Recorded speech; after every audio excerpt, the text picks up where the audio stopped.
Hello, Shorts fam. So it's 2025. Is this the end of gig apps as we see it? Uber Eats, Shipt, DoorDash. So the last couple of times, and of course I do this part time, so please chime down below if you see it different in your market. Is it market based? Is this a market based issue? Or is it because I do this part time? So the last couple of times I've been out for Shipt, which many of you know if you do this, or you may not if you're newer to the app. Shipt mostly does target orders. They do CVS and occasional others, depending on what's in your market. I am a cherry picker, so let me go ahead and disclose that right now. So the last few times that I did Shipt, thought it was just a fluke. I didn't get a tip, and I've only been doing this about a year. It doesn't take long to figure things out. So last summer when I started doing Shipt, I will get tips at least every other order. So I've noticed a decline in my market.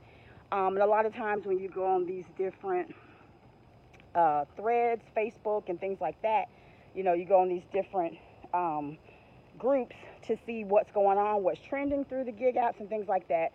A lot of people, always accuse the apps of keeping the tips and things like that, or it being glitchy. I don't know.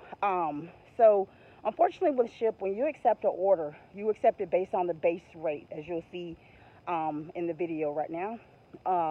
However, you don't know the tip until about an hour or more after, maybe 2 hours actually, and then sometimes as late as the next day. But usually, if you don't have it by the next day, most likely you're not going to get it. I know there's some drivers and shoppers that say that they get it months later. Many times, that's never happened to me. Anyway, back to the decline. So, look at these three orders here. I went out yesterday, accepted these three orders, still have not gotten a tip. What is going on with America, people? What is going on that people are expecting something for nothing? And please don't say if you're a customer, it says the delivery's free, or even if you're a shopper, please don't, let's support each other. Don't be ugly towards one another and say, oh, well, if you provide exceptional service, blah, blah, blah. I would like your input, though, however, on is this an issue, particularly because is this a cherry picker issue? Is this an issue? Well, of course, with Shipt, that's not really the case because you accept an offer. With DoorDash is a little bit better.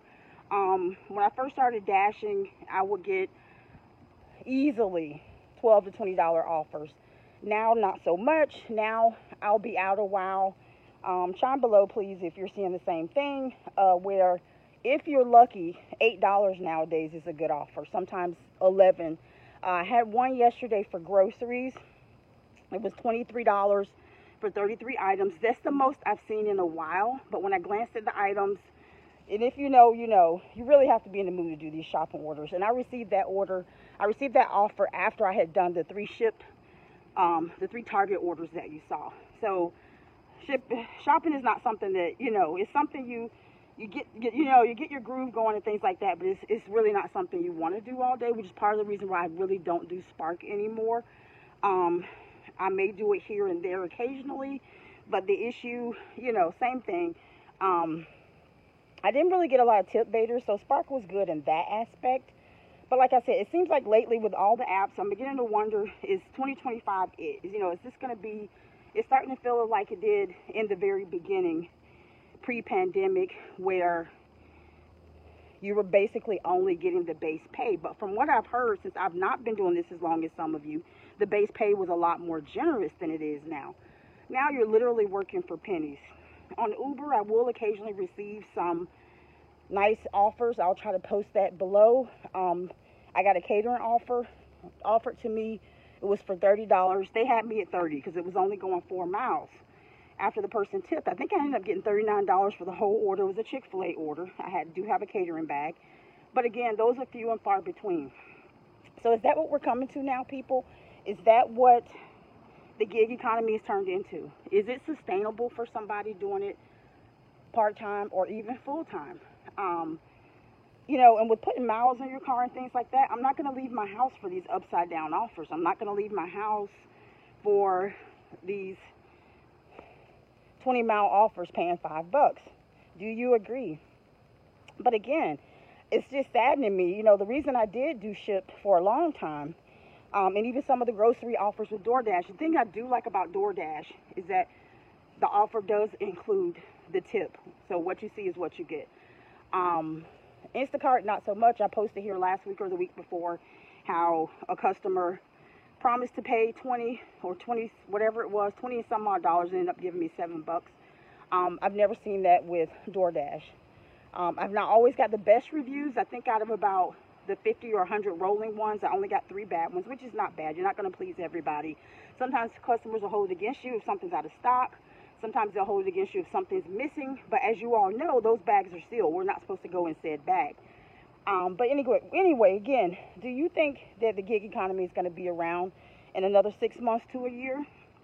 Possibly so, if customers are still willing to pay these high fees.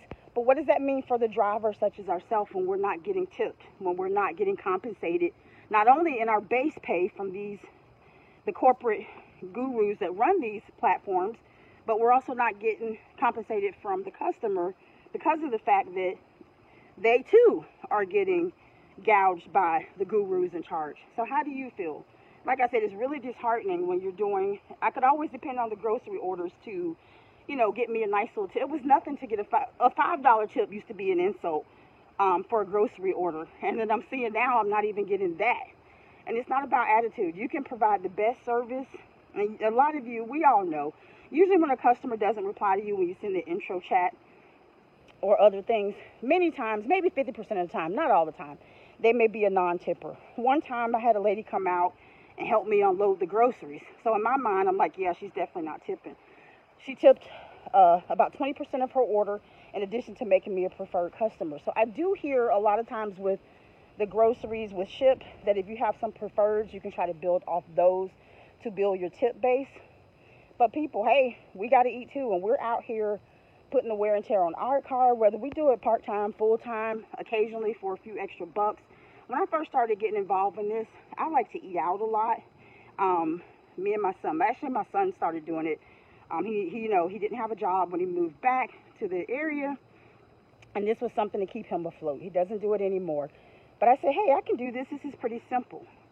But we were eating our profits when we would do it together, especially when we did Spark. By the time we got done, we'd be ordering out food and counteracting what we made for the day. But I'm like, hey, there's worse things I can spend my money on. So when we first got involved, we were doing it just basically, it was eat out money. Now I can barely get a $10 meal for my teenage son because people just aren't tipping anymore. So what do you think? Do you think the gig apps are going to make it much longer with drivers not being compensated properly or having to go many miles for very little pay? Or do you think it's going to be around a while because drivers are still willing to take these lowball offers with no tips? Thank you for visiting today. Please like, share, and subscribe.